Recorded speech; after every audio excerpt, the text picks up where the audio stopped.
hypothetically speaking, let's say we have a friend we love. We don't want their partner. In fact, their partner sucks. What are we doing? Are we saying something? Are we letting it go? I'm asking you because someone asked me, and I'm not sure I have great advice for this.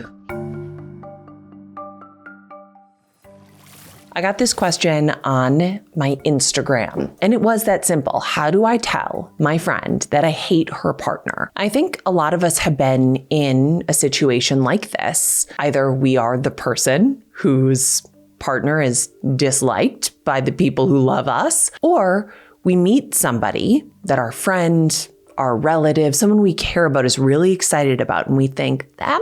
Ugh, real?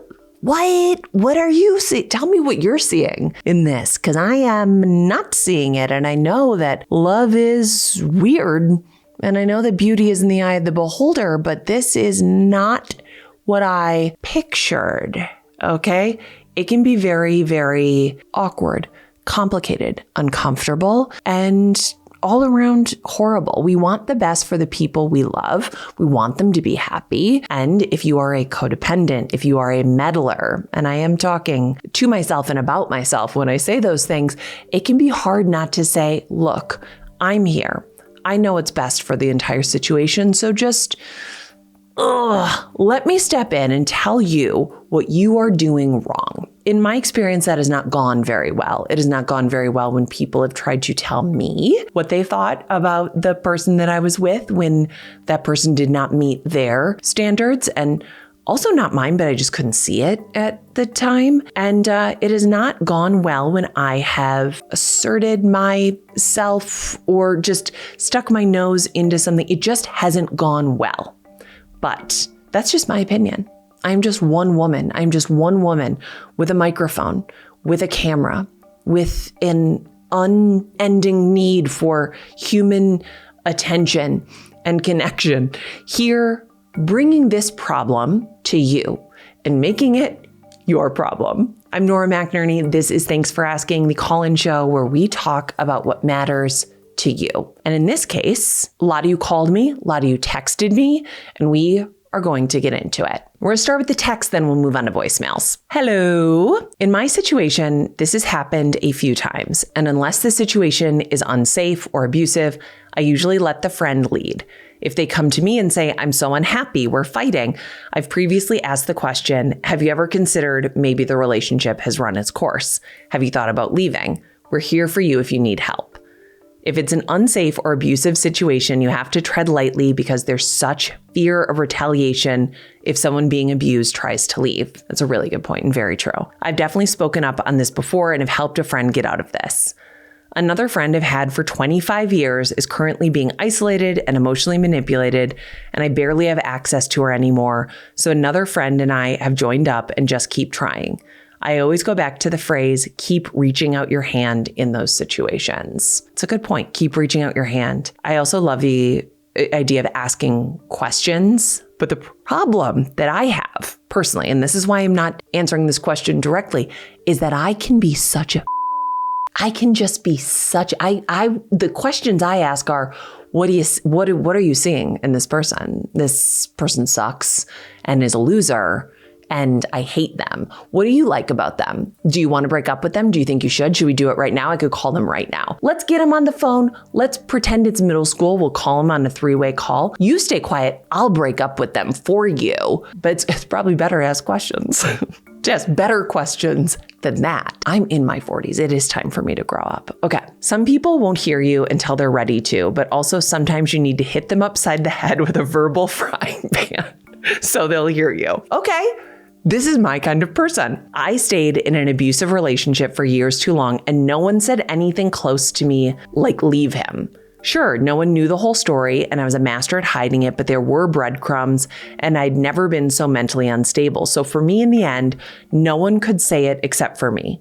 I literally started going to therapy and sat there in my first session for 30 minutes without speaking. In the second session, I told her I knew why I was there and what I was going to do, but I couldn't actually fathom it yet. Thank you for sharing that. That is really powerful and meaningful. if you don't know that it's an unsafe situation for somebody, which the person who wrote in did not say and did not elaborate, but if you don't know, you always hope your friends are safe. You hope the people that you love are safe. And it is hard to, what the first person said too, which is like, if you keep reaching out the hand and let people know that you are a safe place to bring that to, maybe they can. But yeah, sometimes you also do need to be told, you gotta leave. I've unfortunately hated my best friend's husband since they started dating when we were all freshmen in college. We are all in our 30s now. He has never been a good partner, and she unfortunately reacts very poorly whenever it has come up. She didn't speak to me for 6 months after we graduated because I voiced how he wasn't a good partner.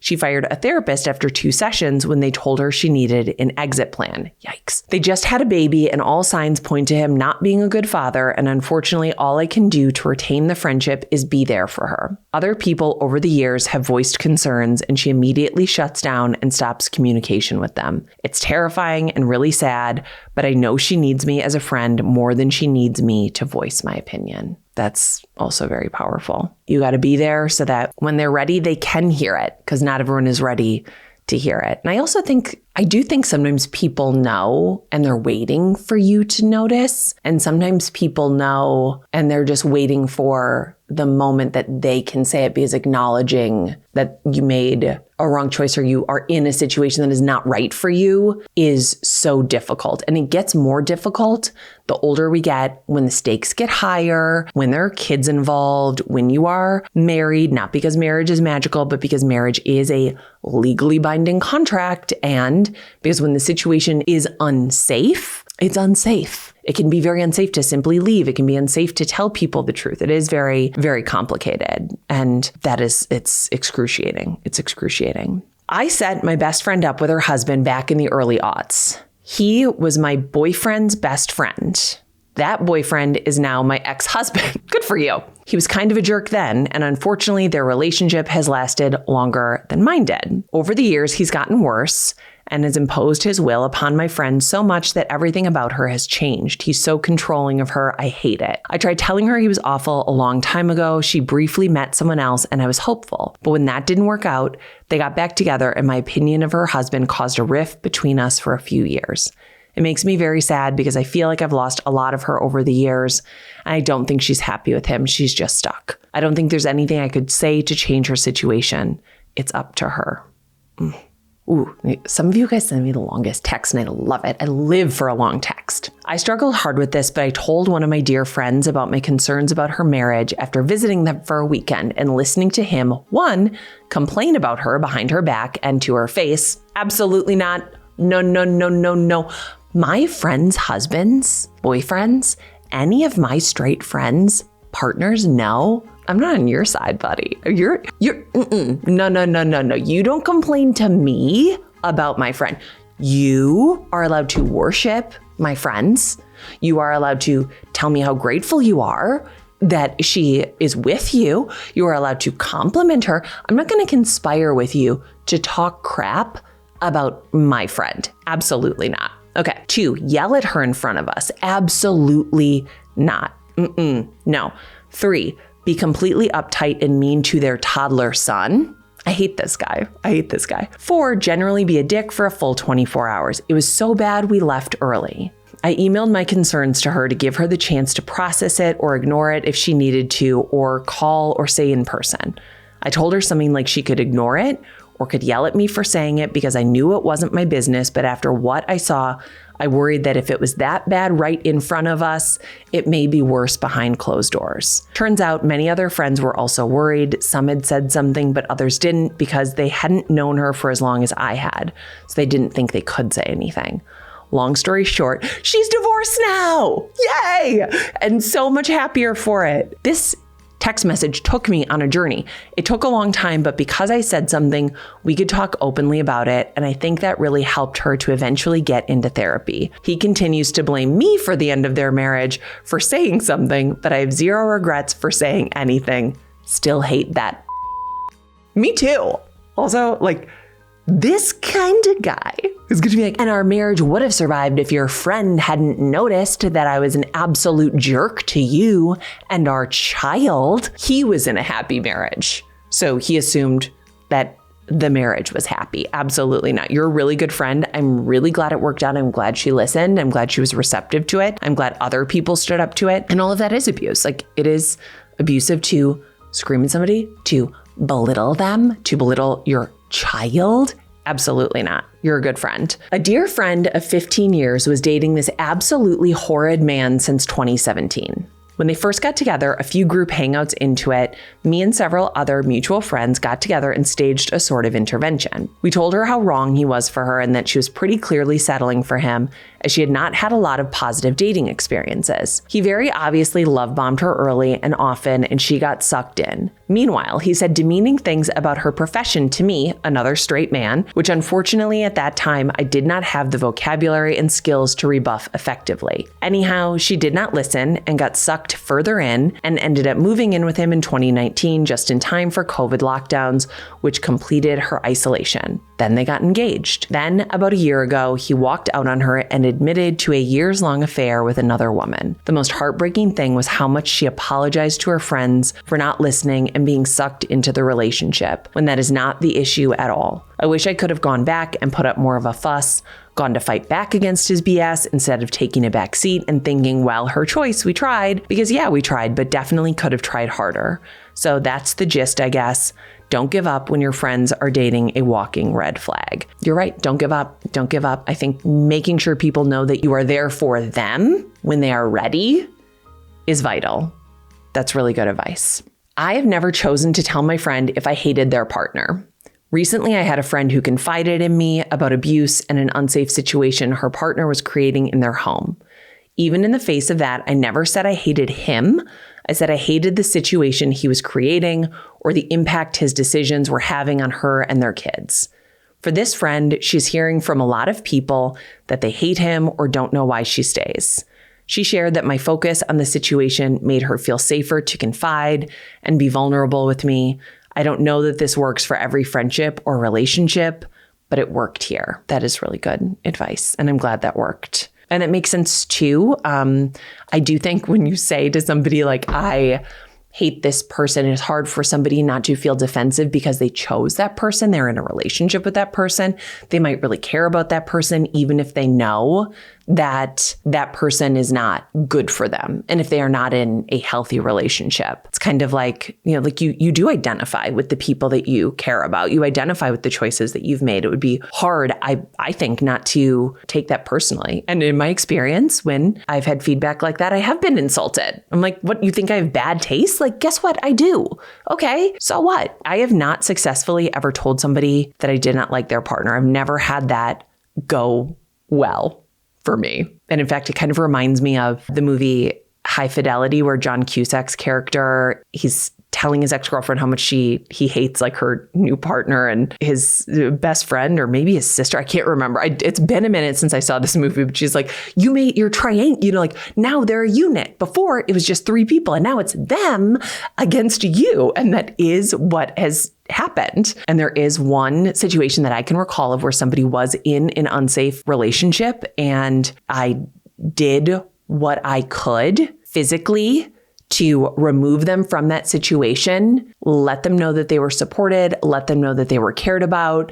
They ultimately did not choose to leave. And wherever you are, I hope you're okay. I hope you're safe. And I hope you know that you do deserve better than that. And I am sorry if the way that I interacted with your situation made you feel judged. I hope you're safe. At this point, I've lost touch with you. I don't know where you are, but I hope you're okay. I hope you're okay. All right, back to the text messages. My best friend was like my soulmate.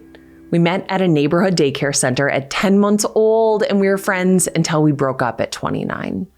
She told me before she ever lived with a man, she wanted to live together because that would be such an important experience for her. She always told me that if I didn't like a boyfriend, she would always choose me over them. She started dating this guy in high school who was the worst. Black sheep, heavy metal, no one understands me, up to no good type. She found out that for more than half of their 3-year relationship, he had been lying about going to community college every day and instead would smoke weed with some friends. When she asked what I thought she should do, I told her to break up with him. He lied to you for over a year. She got extremely upset and said, "Don't you believe in second chances?" This became the story of our friendship.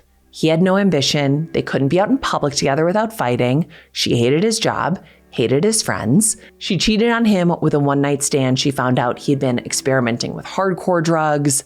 They stayed together. One time we all went out together and he was making jokes at my expense the entire night and they were arguing the entire time. When I dropped her off, I told her, maybe so-and-so and I just aren't a great fit. I don't think we should all hang out together anymore. She didn't speak to me for 2 months. Our friendship ended very dramatically years later about something unrelated, but my friend of my entire life never chose me. When I met my husband, she seemed put out by my happiness because to her, it only meant I didn't reach out as much anymore. She got a ring from the black sheep guy after 10 years together, after she stopped asking when they were getting engaged because she didn't want to keep nagging him. I truly hope they're happy, but one lesson they taught me is that when you're so sad you're single, look at who your friends are dating. I'd always rather have been single than settle for that guy. That is good advice. That is really, really good advice. This is another perspective that I think is valuable. Answering a question about how or when to say you hate your friend's partner. I see how hard it is to put your friendship at risk. It is sensitive for sure, but I was with my ex-husband for 9.5 years, only married for 2, and at no point did anyone directly tell me I could do better and that I should leave. Never mind the fact that he was an abusive narcissist and the red flags were rampant looking back now. I didn't see it until it was such a dangerous, horrific situation I had to get out, but I felt like I was in a cult of him. After I left, one by one, every person in my life who loves me and was paying attention told me some version of, I never liked him, or I always knew you could do better. And while I know it's no one else's job, I have wondered since then if someone would have really directly told me if it could have saved me from divorce and so much pain. And therein lies the issue. We literally do not know what we don't know, and we can only live at the speed of life and no faster. And that sucks. That really, really sucks. You guys are popping off now. Okay. I wanted to give you some advice on what not to do if you don't like someone's partner. I was married to my high school sweetheart. I loved him more than anything. We were together for almost 19 years and had the most amazing daughter together. Over time, he started to change. He became miserable and was unable to be kind to me. I didn't realize how bad it was because I didn't have anything to compare it to. I was with him since I was 15. When our daughter was 3, she started scolding him for being mean to me, and I knew it was time to end it. I needed her to see an example of healthy love, and this wasn't it. My parents and family had all witnessed his treatment of me. They knew what it was like on the surface, but not the whole scope of what my life was. You can never fully understand something you haven't experienced. After years of telling him I couldn't live like this anymore, I finally told him I wanted a divorce. He asked for a week to prove to me that he could be nice to me, and he only lasted 2 days before berating me for not knowing how to properly drive a backhoe? As if everyone is born knowing how to do that. I told him I was done. Truthfully, I was done years before this moment, but now I was making it a reality. Admittedly, quickly after this, I extremely unexpectedly found myself in a new relationship with someone who treated me like I deserved to be treated. It opened my eyes to what love is supposed to be like. I felt respected and loved and protected, not like a nuisance or an embarrassment. My daughter told me that I was laughing again. My spark was back and I was finally thriving, not just surviving. Here's the kicker. My new boyfriend is my ex-husband's cousin. Oh my God. That almost killed me. Girl, you tossed that plot twist in like it was nothing. Oh, okay. I'm sorry. Wow. Amazing. I would never in my life have predicted this, but here we are, and I'm happier and healthier than I have been in my entire life, with the exception of my parents. I've always had an amazing relationship with my parents. I was a model child and have been totally independent since I went to university at 17. I'm now an engineer and by all respects a great person who they were previously very proud to have as a daughter, but now they think I'm slutty trash. Okay, let me at them. Let me at your parents. You have had 2 relationships. You've had 2 relationships, okay? Like, I could tell your parents stories that would make their hair curl, okay? Your parents want to meet a slut, okay? They stopped inviting me to everything. They continued to have my ex-husband over for dinner once a week. Keep in mind, they saw how he treated me. When I tried to talk to them about it, they told me that everyone they talked to about him said he was creepy. And what will people think? Their perceived perfect child might be seen as less than perfect, and that simply won't do. My mom told me that when my ex-husband gets a new girlfriend, he's on his second right now, my daughter will love that girl more than she loves me. What is wrong with your parents? Okay? I'm livid. I'm livid. I need your parents' home address. I just want to talk. This is the rudest. My dad told me that blood means nothing and he cannot approve of me if he thinks I'm wrong. Not once did either of them ask how I was doing after I told them I was getting a divorce. Okay. One of the last things my ex-husband said to me while we were signing the separation agreement papers was that I would lose everyone I loved. And he was very nearly right. He turned all of our joint friends against me and he stole my parents. They won't come to my house, including Christmas or birthdays. I didn't get invited to my dad's birthday, all because they don't like my partner. It's been almost 2 years now and my mom is slowly starting to come around, but I'm incredibly hurt and wary of trusting her again. My dad still wants nothing to do with me. They continue to have dinner with my ex-husband once a week. I didn't expect them to never see him again. He was their son for 18 years, but I sure as hell didn't expect them to drop me, their actual child. My boyfriend is incredibly kind and loving and caring and has shown me what a healthy relationship looks like. There's absolutely nothing for my parents to not like about him other than he's my ex-husband's cousin and they consider that to be inexcusable. Never mind that he treats me well and I'm happy and safe. All this to say, it is incredibly important to be kind and loving when you are talking to someone about your feelings about their partner.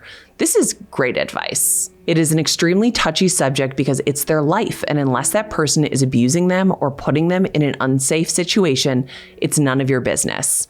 It's possible to not like someone and not tell the person unless there's a safety concern or something serious. If they love their partner and they're happy together, telling them you don't like their person is going to make it very hard for them. They don't need to second guess everything and feel guilty for picking their partner over you. I've done an insane amount of therapy to work through my horrible feelings that my parents' disapproval caused me. Even if they told it to me in a kind way, it still would have f***ed me up because I truly do care what they think. I love them, and until recently, I respected them so much. So please think it through before you tell someone you love that you don't like their partner. Obviously, if they're horrible, then you're trying to protect them. But if you just don't like that person for whatever non-huge reason, it might be best to keep it to yourself. Telling them you don't like them could cause more harm than good. All this to say, you can disagree with someone's choice and partner and still love and cherish that person. If you actually think they're with the wrong person, then they need your support more than ever. Saying hurtful things to them or simply cutting them out is not the answer. I've lost my family and most of my friends, none of whom even talked to me about it. They just ghosted me and dropped me from their lives. If they were truly my friends, they would not have done that. Don't be so selfish. We're all human beings trying to do our best under up circumstances, and we're all worthy of love and respect. That is an actually beautiful way of putting it. That text message thread was a roller coaster ride of emotions. I felt everything. Very fascinating to me that nobody said anything to her when she was with somebody who was not treating her well, but people are willing to dislike her partner based on his relationship to her ex, which I don't know, guys, like things happen. Did it shock me to my core and make me LOL? Yes. And not everyone's close to their cousins. If my ex dated my cousins who are like my sisters, that would be hard. That would be hard for me. But not everybody has a relationship like that. So I also sometimes you just can't help who you fall in love with. And who am I to judge? I'm Nora McInerny. I'm basically Judge Judy. I try to keep my judgments inside. That's not true. But I should try. I should try and I will try. That was really wise. That was really balanced. That was a very good point, which is like, why are you going to say something? And if you're not going to say something for their well-being, their safety, their health, but just for your comfort or just to express your opinion, like, is it really that important? Could you just talk shit behind their back? Because I think that sometimes we need to bring that back. We need to bring back just keeping it behind someone's back, right? Not everything needs to be said to somebody's face. I was dating somebody that And this is something my mom and I have gotten over, so I think I can tell this story. But I was dating something that my mother did not approve of. I was in my mid-20s, and he was not a bad person. Of all the people that I dated, he was actually a really, really, really lovely person. We were not on the same professional trajectory. We were not on the same success level, I would say. He was still figuring out a lot. He was very talented. He was very sweet. That's what I can say. And I really, really needed a sweet person at that point in my life. I had been kind of destroyed by a series of unfortunate men. I felt very lost, and he really, really adored me. And I really, really did need to be adored. And I think that if my mom had asked me questions like that, then she would have seen that. I was not in the market for a husband. I was not auditioning husbands at that point in time, but I was at that age for a Midwestern girl where my parents were getting nervous. Because at that age, my dad told me numerous times he had 2 kids and a mortgage, and I had credit card debt and split ends. And that's true. But I wasn't looking for a husband. I was just looking for fun, and I was having fun. He was fun, and it was safe, and it was a really, really lovely experience. And that was a rough experience. That was a very rough experience because my mom did not want anything to do with me until I had broken up with him. And that was really, really hard on me. It made me feel really lonely and embarrassed and honestly angry. It made me feel really angry because I was a 20-something adult woman being told by my mom that she didn't like my boyfriend. And I was like, okay, well, he's not, of all the boyfriends I've had, like, he's the least offensive. Truly. He was perfectly lovely. And if he's out there, I hope he knows that. And I'm sorry for the way that I broke up with you, because it was very cold and very sudden and did not reflect what you meant to me and what that time meant to me. So relationships teach us things. We don't always know what journey our friends and family are on. I'm saying this out loud to myself as a person who has meddled several times over the recent years and had it blow up in my face. Maybe it's not about us. Maybe it's none of our business. And maybe we could just get a journal and write it down. If they're not in danger, get a journal, talk behind someone's back. And now we're going to move on to the voicemails. I am calling to tell you about my experience telling a loved one that I hate their partner. And spoiler alert, it went badly. When I was in college, my best friend in the whole wide world and the best friend I've ever had was this girl, and we were roommates. And she, when we were in our sophomore year of college, I think she started dating this guy named, and I didn't like him. I just didn't. I'm a straight girl who doesn't like men in general, which is sometimes a struggle, but I just didn't like him.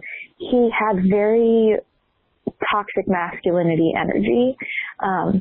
He was in the National Guard, and he had no respect for her time. So he was constantly doing things like making plans with her and then bailing at the last minute, or saying he wanted to make plans with her and then refusing to commit to anything. There was one day when they had plans to do something, and he canceled on her because he said he had to pick his grandma up from the airport or drive her to the airport or something.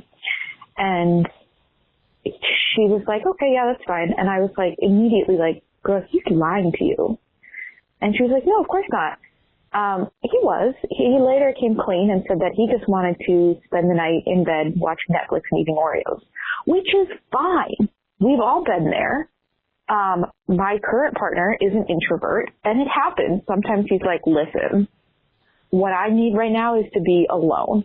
And I'm like, you go, dude. You be alone. And I don't take offense to it, and it doesn't bother me, because he's an introvert, and it's just what he needs sometimes. But he's able to be honest with me about this. And the fact that he felt like he had to lie to her about this, and also the fact that he felt like it was okay to lie to her about this. This was just a huge red flag for me. And things like this happened all the time. He always refused to make plans, or he'd make plans and then bail. We were having a holiday party, like a Christmas party, and he showed up and then disappeared to buy a pack of cigarettes literally for like 2 hours. It was very odd. So I just didn't like him, okay? I just didn't like him. The vibes were awful. And we had many other fights as friends. So, yeah, so he bothered me so much. And I myself was very unwell. I was dealing with undiagnosed bipolar disorder and acting more and more and more unhinged as I became more and more and more manic. And because Dylan lived with me and she was my best friend and she was my safe person and I was away from home at college, so I didn't have much else in the way of a support system around me, she got the brunt of it. And so in my state of mania and not thinking clearly and not making good decisions, I was very unkind about her at the time fiance. They ended up getting engaged, and there were so many things that made me uncomfortable about this engagement. I felt like his mom was very controlling and weird. I was worried that she was planning a wedding she didn't want, because it was what his mom wanted. I had so many concerns, and I made the mistake of telling her. And I didn't tell her in a nice way. I was not nice about it. And she picked him. There were other reasons that we stopped becoming friends, many of them my fault. But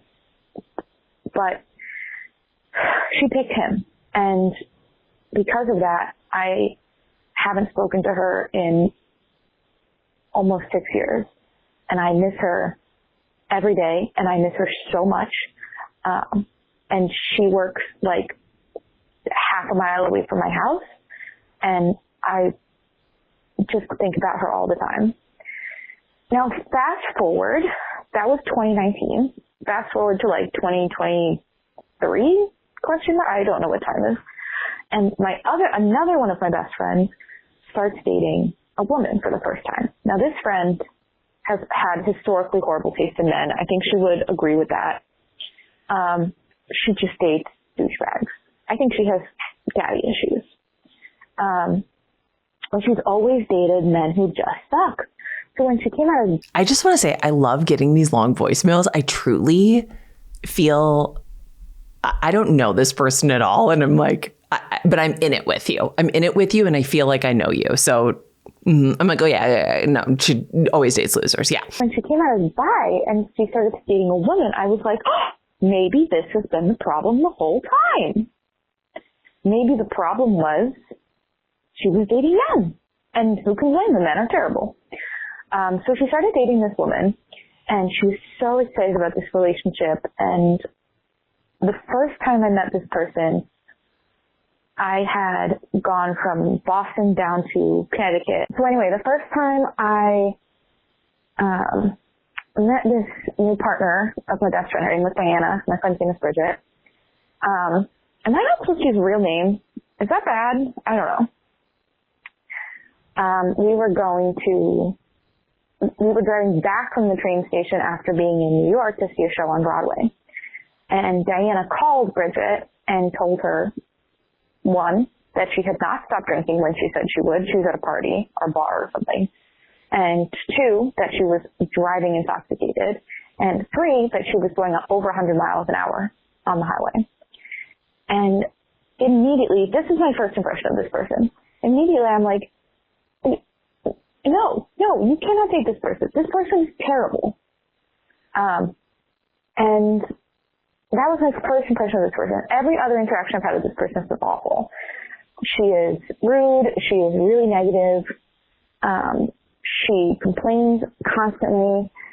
She makes fun of people, and she's just a really miserable person who's been silent. And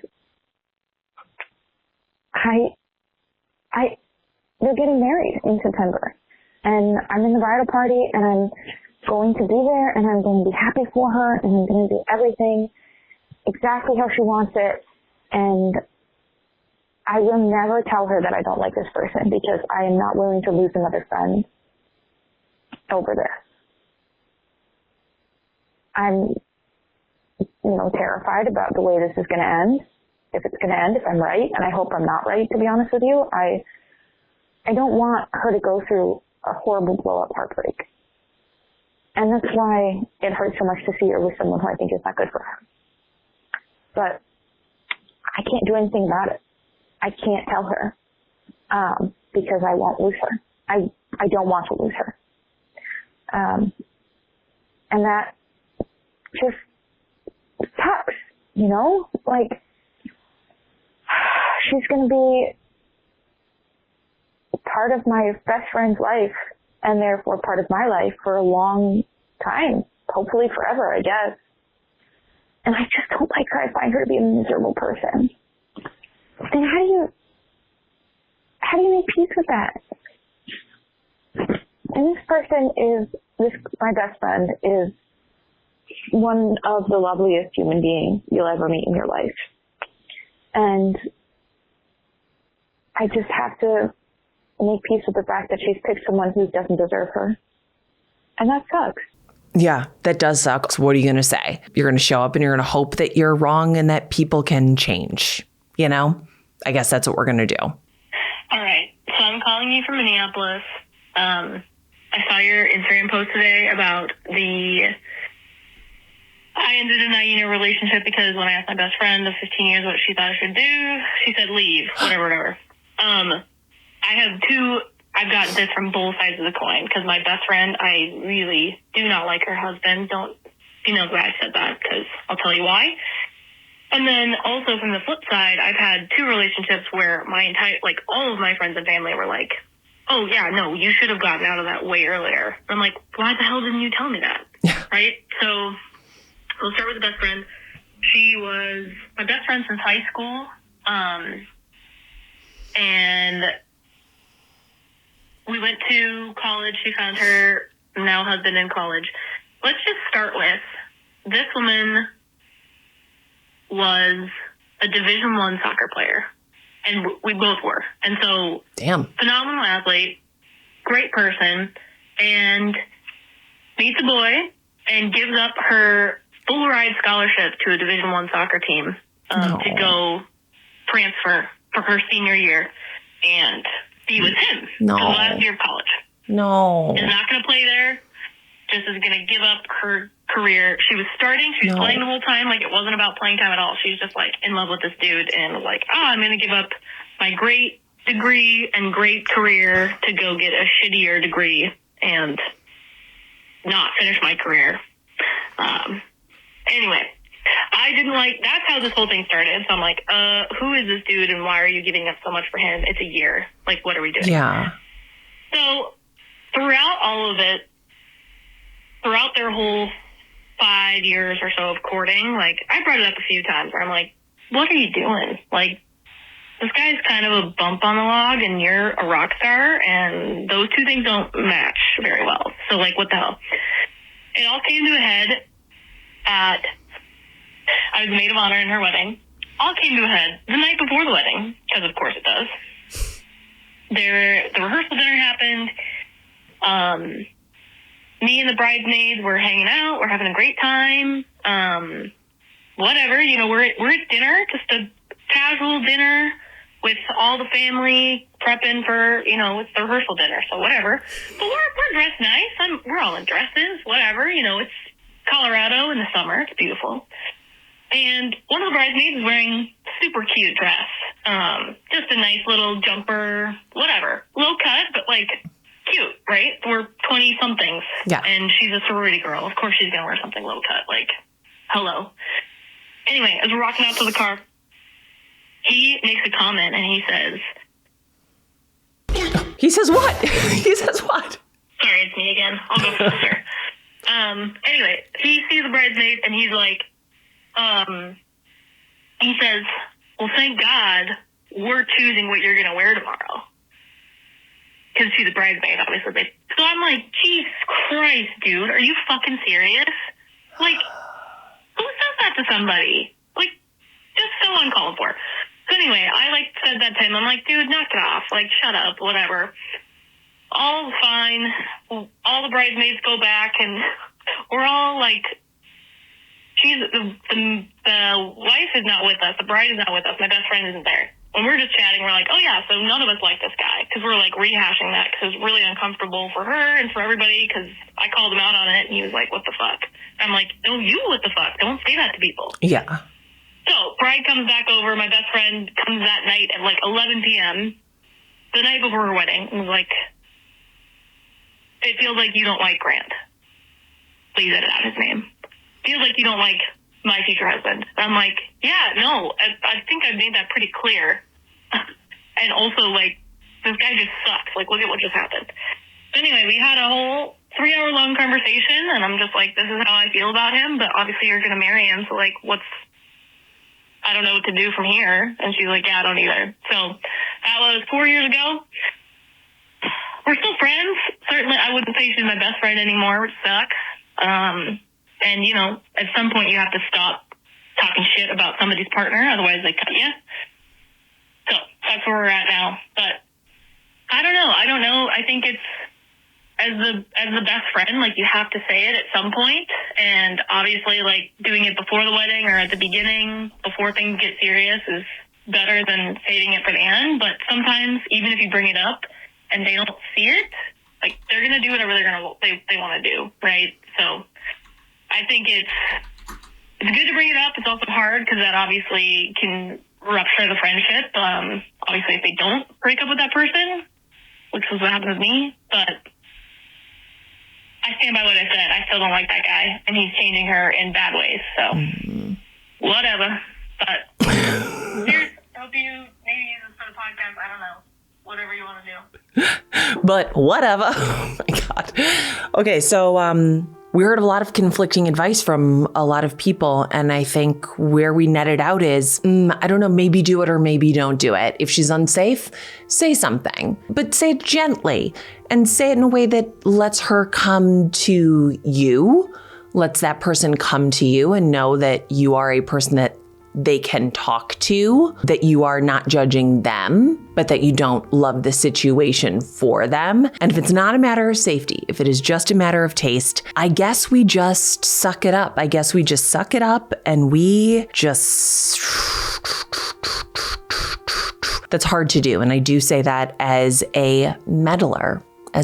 Tried and true, like it or not, and most people do not like it. It is not the best thing about me. Thank you to everybody who called, who texted, who shared their expertise. I literally could not do this without you because my default mode is to just say it directly, say it harshly. And like I said, that has not gone well. The results have not gone well. And I do think you have to think and act with the result in mind. What is the result you want? You want the person to be happy. You want the person to be in a healthy relationship. You want to have a healthy relationship with them. It is hard to do that when somebody feels like you are judging them. And in some cases, yes, I have been judging. And I would hope that if I were in, a similar situation, that I would be judged for some of these things too. I'm being very vague because these things, like I said, they are none of my business. If you asked me for advice, if you asked this question, I know that I did not give you a conclusive answer, but I do know that this was a group project and we all deserve an A because we all did our best. We all came to the table. We all brought something. And sometimes you just hate somebody's partner and you gotta let it go. And sometimes you say something and sometimes you don't. And the main thing that I've learned in years of podcasting is that you gotta have a strong conclusion. And that's what I do every single show. I bring you a strong, decisive conclusion and everybody knows what they just listened to and why. I'm Nora McInerny. Thanks for asking. Is a call-in show about what matters to you. So you can call, you can text. There is a sign-up form if you want to have a live call with me. That will always be in the episode descriptions. Otherwise, the phone number is 612-568-4441. You can call, you can text. The email is thanks@feelingsandco.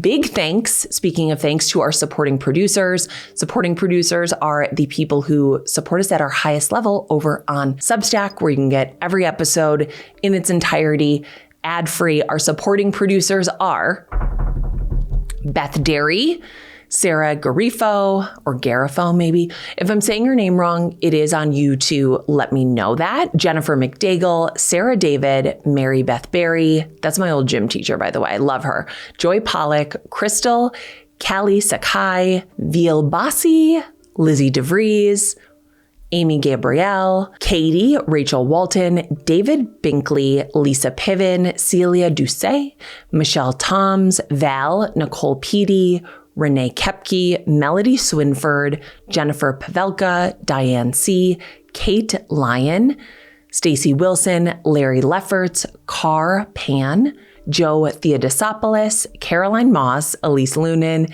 Anna Brzezinski, Amanda, Stacy DeMoro, Jess Blackwell, Abby Arauz, it's a beautiful name. It's the way it's spelled, Arauz, is gorgeous. Crystal Mann, Bonnie Robinson. I love the name Bonnie. Bring back the name Bonnie. That is such a great name. If you're pregnant right now, consider the name Bonnie.